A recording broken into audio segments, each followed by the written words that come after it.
हमने इतने सारे वीडियोस बनाए हैं इस टॉपिक पर क्योंकि सबसे ज़्यादा ना लोगों को ये लगता है कि अरे भाई यूक्रेन अच्छा बेचारा एंड रशिया ने आके ऐसे ही इन्वेड कर दिया। नहीं, यूक्रेन जो कुछ कर रहा है अमेरिकन के कहने पर कर रहा है एंड इसको अपॉइंट भी अमेरिकन ने कराया था 2014 में कू करके। देखो जेलेंस्की एक नंबर का करप्ट पॉलिटिशियन है, ठीक है, पूरे देश को तो बेच ही चुका है एंड कोकहेड है, मतलब ड्रग एडिक्ट है ये बंदा।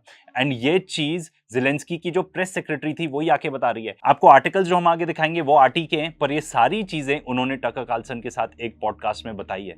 वो ये बताती हैं कि उनका खुद का नाम एक किल लिस्ट में एडेड है क्योंकि वहां पे इतनी मतलब डिक्टेटरशिप है पूरे यूक्रेन में कि अगर आप जरा भी ऑपोजिशन करो टू जेलेंस्की तो आपको मार दिया जाता है। एंड अमेरिकन का पूरा सपोर्ट है तो कोई रिजीम चेंज भी नहीं करा पा रहे वहां पे कोई। वो ये भी बताती हैं कि गोबल्स स्टाइल प्रोपेगेंडा, गोबल्स कौन होता था? कम्युनिकेशन मिनिस्टर होता था हिटलर का।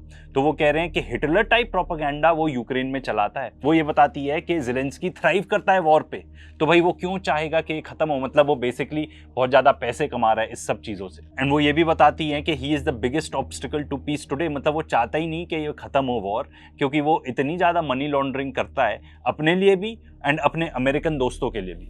एंड ये मनी लॉन्ड्रिंग कैसे होती है? अमेरिकन बोलते हैं कि वो एड भेज रहे हैं टू यूक्रेन एंड वो एड ऐसे नहीं है कि पैसे आ गई अपना देश बना लो। वो एड ऐसे आती है कि भाई हमने तुमको ये पैसे दिए, ठीक है, तो अमेरिका से पैसे जाते हैं यूक्रेन, फिर अमेरिका से आर्म्स जाते हैं टू यूक्रेन एंड वही पैसा फिर वॉशिंग मशीन से लॉन्डर होके वापस आ जाता है टू द अमेरिकन। तो यूक्रेन के लोगों को कुछ नहीं मिल रहा है यहाँ पर। एंड एक और फन फैक्ट बता दूं, अब भाई बहुत सारे लोग बोलेंगे कि इस आदमी को इजराइल से इतनी ज्यादा प्रॉब्लम है कि हर चीज इजराइल पे ब्लेम डाल देता है। तो जेलेंस्की का जो टॉप एड है जो करप्शन केस में फंसा भी हुआ है, वो कहां भाग गया? Of all countries to Israel. तो भाई जितने भी आप बड़े क्रिमिनल हो आप इजराइल जा सकते हो, फ्ली कर सकते हो वहां पर। एंड यही सेम हाल पेडोफाइल्स का भी है, बहुत सारे पेडोफाइल्स भी अमेरिका से भाग के इजरायली चले जाते हैं। And during all this file Russia बहुत ज्यादा स्ट्रांग बन चुका है क्योंकि उनके पास इतने साल रहे हैं अपनी पूरी डिफेंस कैपेबिलिटी को फिर से अपग्रेड करने के लिए। एंड वो इतनी ज्यादा तादाद पे अब ड्रोन्स और मिसाइल्स बना रहे हैं एंड उन्होंने अपनी आर्मी को भी एक्सपैंड कर लिया है। एंड भाई वो क्यों ना करें, क्योंकि यूरोप धमकियां देता रहता है, नेटो धमकियां देता रहता है। नेटो ये बोलता है कि भाई रशिया नेटो को अटैक कर देगा विद इन 5 years। वो ये बोलता है कि 3 देशों को अटैक कर देगा व्लादिमीर पुतिन। उनको एकदम ना, व्लादिमीर पुतिन को तो इन्होंने एकदम विलन बना रखा है, जबकि असली विलन ये लोग खुद हैं, यूरोपियंस हैं। यूरोपियंस वॉर खुद नहीं खत्म करना चाहते, पैसे भेजते रहते हैं। अराउंड $100 बिलियन का और पैकेज इन्होंने सैंक्शन किया है to give to Ukraine. For what? किस चीज के लिए? एंड साथ में ये कहते हैं कि भाई नेटो कंट्रीज को बहुत खतरा है, तो बात हो रही है कि जर्मनी अपने न्यूक्लियर वेपन्स बना लेगा या एटलीस्ट ले लेगा from some other countries. France कहता है हमने अपना न्यूक्लियर अम्ब्रेला बिछा दिया है ऑल अक्रॉस यूरोप। यूके भी यही सेम बातें करता है। इस सब की जरूरत क्या है? एंड जो ऑपरेशन स्पाइडर वेब हुआ था जिसको बता रहे थे it was a master stroke, ये वो, उसमें यूरोप ने क्या किया था?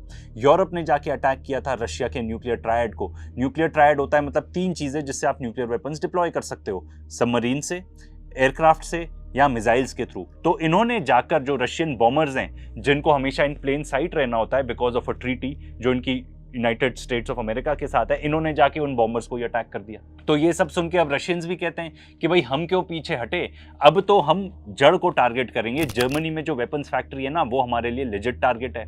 एक बहुत क्लोज एड है टू व्लादिमीर पुतिन, कारागानोव, वो तो आके खुलेआम न्यूक्लियर थ्रेट दे चुके हैं टू यूरोप, क्योंकि वो कहते हैं कि भाई यूरोप ही तो पूरे पैसे दे रहा है इस सब चीज के लिए। क्योंकि अब रशियंस को ये लगता है कि भाई यूनाइटेड स्टेट्स ऑफ अमेरिका तो इससे बाहर हो रहा है, तो अब उनको लगता है कि सारी मुसीबत की जड़ यूरोप है। तो यूरोपियंस को फील करना पड़ेगा पेन, हमको यूरोप को अटैक करना पड़ेगा।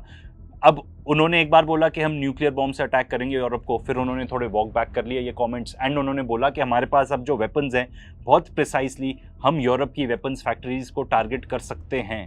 तो ये भाई डोंट बी सरप्राइज्ड, क्योंकि रशिया एक एंडलेस वॉर नहीं लड़ना चाहता। क्यों लड़े वो? तो उनको लगता है कि भाई जहां से फंडिंग आ रही है इस वॉर की उसी को हम जड़ से मिटा देते हैं, मतलब ये सारी weapon factories in Europe. And आप देखो ये यूरोपियन पॉलिटिशियन मैं पहले भी आके बोल चुका हूँ एंड अभी भी बोलूंगा, मतलब हमें क्या लगता है कि हमारे पॉलिटिशियंस खराब हैं, ठीक है होंगे, पर ये यूरोपियंस और अमेरिकन कोई अच्छे नहीं है।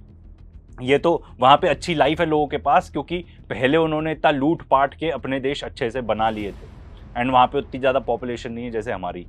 खैर मैं थोड़ा रैंट में चला गया।